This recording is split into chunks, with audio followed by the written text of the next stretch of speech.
बोले भागवत महापुराण की जय, बांके बिहारी लाल की जय। जय श्री राम।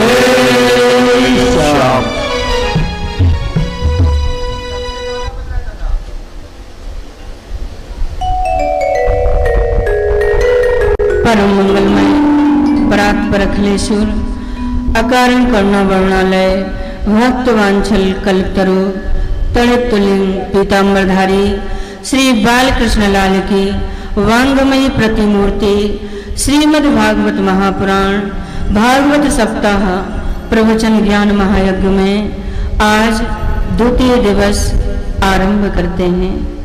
कल के कथा प्रसंग में आप सभी लोग भागवत जी की महिमा का श्रवण कर रहे थे और भागवत जी की महिमा में आप सभी लोग आत्मदेव जी का प्रसंग श्रवण कर रहे थे। हम कहीं निवेदन कर रहे थे कि आत्मदेव जी के मन में इतना उद्वेग आया कि घर छोड़ करके वन में चले गए। क्यों? क्योंकि उनके घर बेटा नहीं था। उधर से कोई संत जा रहे थे। संत ने देखा, आकर के पूछा, लेकिन संत ने कह दिया, ब्राह्मण देवता आपको ज्यादा दुखी नहीं होना चाहिए, क्योंकि सप्त जन्मावधि तब पुत्रो नैवचा नैपचा, क्योंकि आपको 7 जन्मों तक पुत्र का सुख नहीं है। लेकिन आत्मदेव जी महाराज को तो भक्तों बेटा ही चाहिए था। चरणों में गिर करके रोने लगे। संत का हृदय पिघल गया और उन्होंने तुरंत वो फल प्रदान कर दिया। बोले ये लीजिए, ये फल जाकर के आप अपनी पत्नी को खिला देना, भगवान की कृपा से सुंदर पुत्र की प्राप्ति होगी। अब आत्मदेव जी की नजर में तो भक्तों उनकी पत्नी बिल्कुल ऐसे ही थी कि जैसे वो कहेंगे वैसे ही मान लेंगे। जैसे ही पास में आए, देवी इस फल का तुम भक्षण कर लेना, इससे सुंदर पुत्र की प्राप्ति होगी। दुबली देवी बोले, हे भगवान कहां से बुढ़ापे में फलवल लेकर के आ गए। एक तो वैसे ही इतनी दुबली पतली हूं और बच्चा होगा तो लालन करना पड़ेगा, पालन करना पड़ेगा, बड़ी दिक्कतें सहनी पड़ेंगी। तो पास में ही भक्तों उसकी सहेली यानी बहन बैठी थी और वो बहन के पास में बैठ करके रोने लगी। कहने लगी, देखो तुम्हारे घर इस बार जो बेटा हो उस बेटे को तुम मुझे दे देना, इसके बदले में तुम्हें बहुत सा धन दे सकती हूँ। हमारे पति तो बड़े भोले भाले हैं, उनको कुछ पता ही नहीं चलेगा। दोनों की भक्तों रजामंदी हो गई। दोनों की रजामंदी की वजह से वो जो फल था ना, जो संत ने फल दिया था, उसकी सहेली ने कहा इसका क्या करें। बोले ऐसा करते हैं, पंडित जी महाराज के घर में जो गौ माता थी ना, सो दोनों ने मिलकर के वो फल गौ माता को खिला दिया। कहते हैं जब समय बीत गया, 9वां महीना पूरा हो गया, तो उसकी सहेली के बड़ा सुंदर पुत्र हुआ और चुपचाप से धुंधली देवी ने ले लिया और बड़ी जोर से हल्ला मचाने लगी कि मुझे बेटा हुआ है, बेटा हुआ है, बेटा हुआ है। लेकिन आत्मदेव जी की खुशी का तो भक्तों ठिकाना ही नहीं।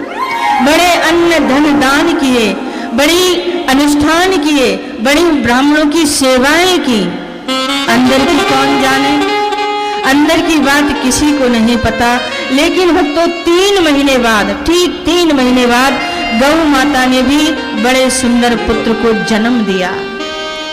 और गौ माता ने भक्तों जो बेटा जन्मा, पुत्र जन्मा, उसका संपूर्ण शरीर मनुष्य का था। केवल कान जो थे गौ माता जैसे लंबे लंबे थे। इसलिए आत्मदेव जी महाराज ने उसका नाम गौ कर्ण रखा। गौ कर्णा पंडितो ज्ञानी धुंधकारी महाकला। बचपन में भक्तों कांच की गोलियों से खेलता और कांच की गोलियों से खेलते खेलते धुंधकारी ताश के पत्तों से खेलने लगा।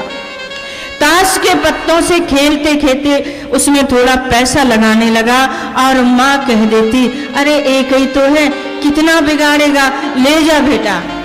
और कभी कभी माँ द्रव्य नहीं देती तो थोड़े झूठे को रोने लग जाता।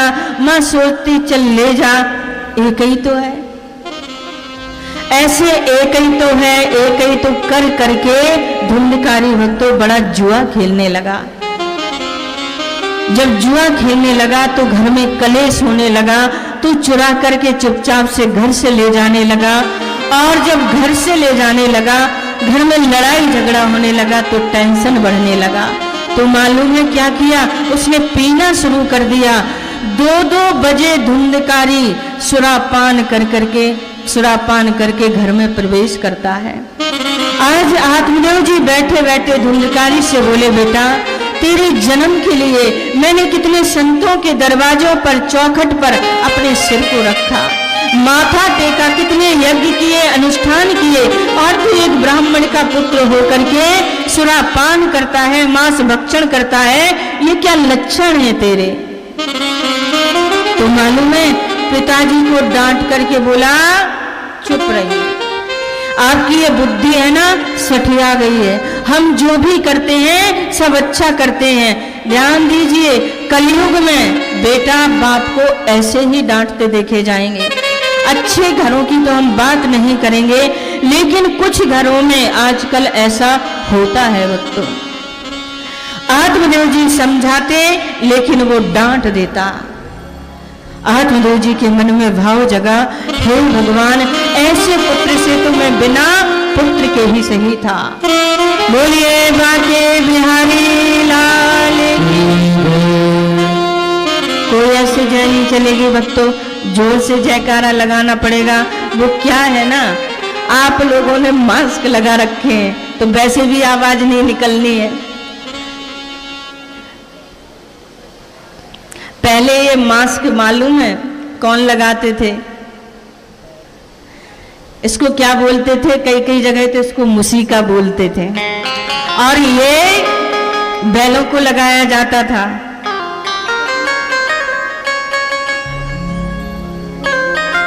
हाँ, तो आज आप सभी लोग बिल्कुल वैसे ही शांत भाव से बैठे हुए हैं, तो जयकारा भी नहीं निकलेगा भक्तों, तो कथा सुनने का कोई मतलब नहीं, लेकिन जयकारा आपको बोलना ही पड़ेगा।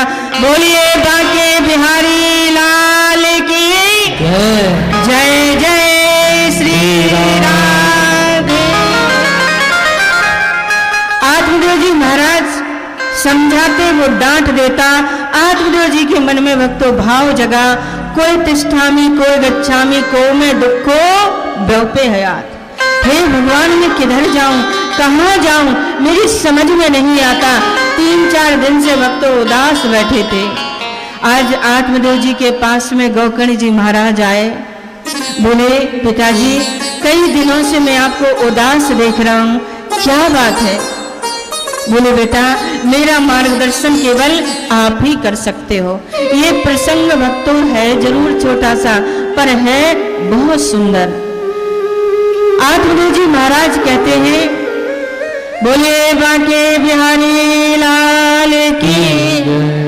एक बार तो भक्तों आत्मदेव जी ने क्या सोच लिया कि कुएं में गिर करके आत्महत्या कर लूं या वन में चला जाऊं।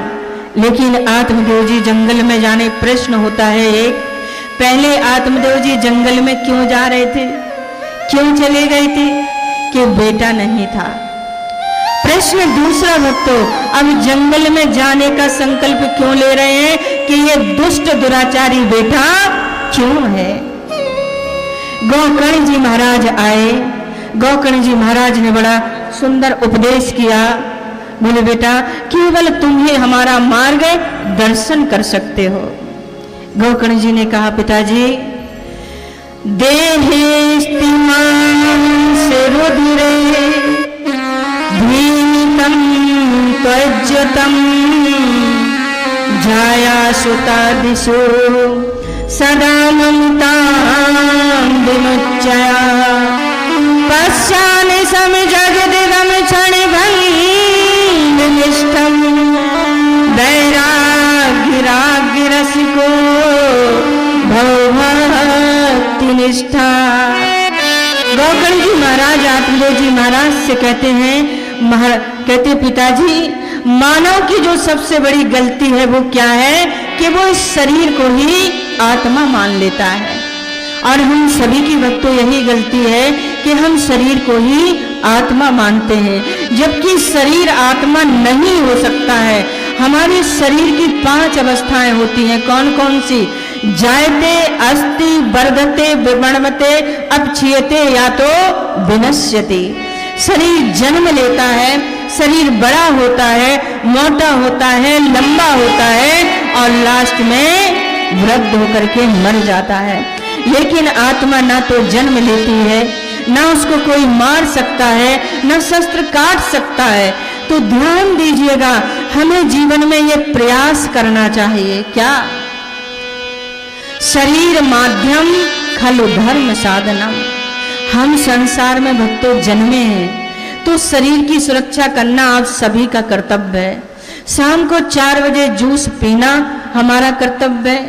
6-7 घंटे सोना भी हमारा धर्म है। 6-7 घंटे कमाई करना भी हमारा धर्म है। लेकिन सोना, खाना, पीना ही सब कुछ है, ऐसा मानना ही भक्तों अधर्म है। पैसे कमा करके बच्चों की सुरक्षा करना, पालन करना, सुंदर मकान का निर्माण करना और बड़ा सुंदर चरित्र दुनिया के सामने प्रस्तुत करना, केवल ऐसा मानना ही अधर्म माना गया है।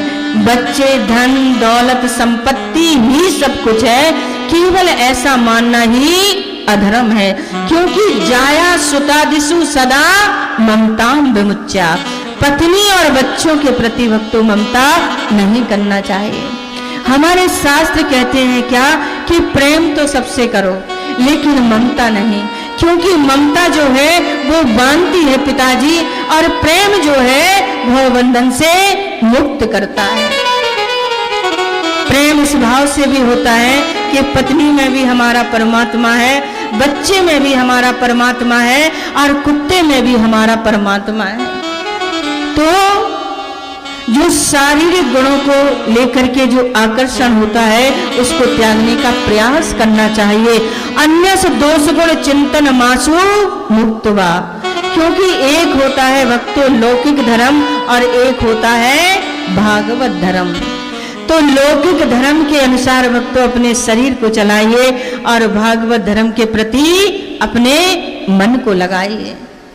किसी के ज्यादा दोष मत देखो या फिर किसी के ज्यादा गुणों को देखकर भी आकर्षित मत बनो। क्योंकि शारीरिक गुणों का आकर्षण ममता को जन्म देता है पिताजी। क्योंकि सबसे बिना दुर्भाव के हमें मिलना चाहिए। बोलिए बांके बिहारी लाल। नहीं होगा, क्योंकि वन में जाने से यदि परमात्मा मिलता तो शेर का जन्म तो वन में ही होता है, उसको परमात्मा मिल जाना चाहिए। गीदड़ का जन्म तो वन में ही होता है, उसको परमात्मा मिल जाना चाहिए।